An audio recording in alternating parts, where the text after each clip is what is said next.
வணக்கம். தமிழகத்தில் உள்ள டாஸ்மாக் கடைகளில் ரூபாய் 1000 கோடி வரை முறைகேடு நடந்துள்ளதாக அமலாக்கத்துறை தெரிவித்துள்ளது. இந்த நிலையில் 2 நாட்களுக்கு முன்பு அவசரமாக அமைச்சர் செந்தில் பாலாஜி அவர்கள் டெல்லி புறப்பட்டு சென்றார். இரவோடு இரவாக செந்தில் பாலாஜி அவர்கள் டெல்லிக்கு பறந்தது பெரும் பரபரப்பை ஏற்படுத்தியது.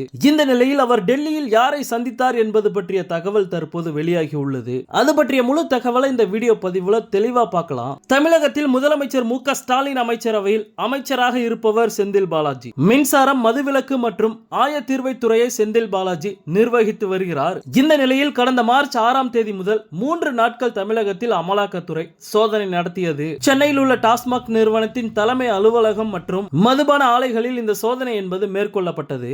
இந்த சோதனை பற்றி அமலாக்கத்துறை தரப்பில் தமிழ்நாடு டாஸ்மாகில் 1000 கோடி வரை முறைகேடுகள் நடந்திருப்பதாக தெரிவிக்கப்பட்டுள்ளது.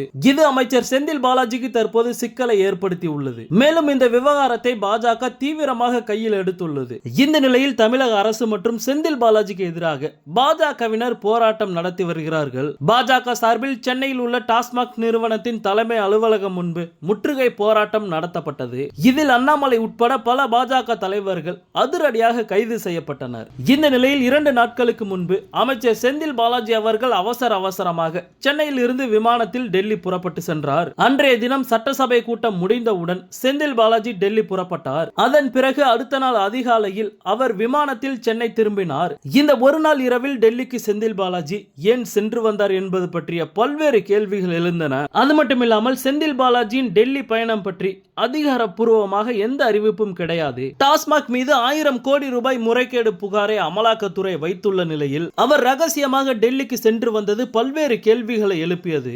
இந்த நிலையில்தான் செந்தில் பாலாஜியின் டெல்லி பயணம் குறித்த முக்கிய தகவல் வெளியாகி உள்ளது. அதாவது செந்தில் பாலாஜி டெல்லிக்கு சென்று மூத்த வழக்கறிஞர் முகுல் ரோத்தகியை சந்தித்து பேசியுள்ளார். செந்தில் பாலாஜி வழக்கில் முகுல் ரோத்தகி தான் வாதாடி வரும் நிலையில் அவரது சட்ட குழுவினரை சந்தித்து செந்தில் பாலாஜி ஆலோசனை நடத்தியுள்ளார். டாஸ்மாக் மீதான அமலாக்கத்துறையின் முறைகேடு தொடர்பான குற்றச்சாட்டை எப்படி எதிர்கொள்வது பற்றி அவர் விவாதித்து இருக்கலாம் என்று கூறப்படுகிறது. இதையடுத்துதான் அமலாக்கத்துறை விசாரணைக்கு தடை கோரி சென்னை உயர்நீதிமன்றத்தில் டாஸ்மாக் நிறுவனம் மனு தாக்கல் செய்துள்ளது. மேலும் டெல்லி விசிட்டின் போது ஏற்கனவே உச்சநீதிமன்றத்தில் நிலுவையில் உள்ள செந்தில் பாலாஜிக்கு எதிரான வழக்கு மீண்டும் விரைவில் விசாரணைக்கு வர உள்ளது. அது தொடர்பாகவும் முகுல் ரோத்தகியுடன் செந்தில் பாலாஜி விவாதித்துள்ளதாக தகவல் வெளியாகி உள்ளது.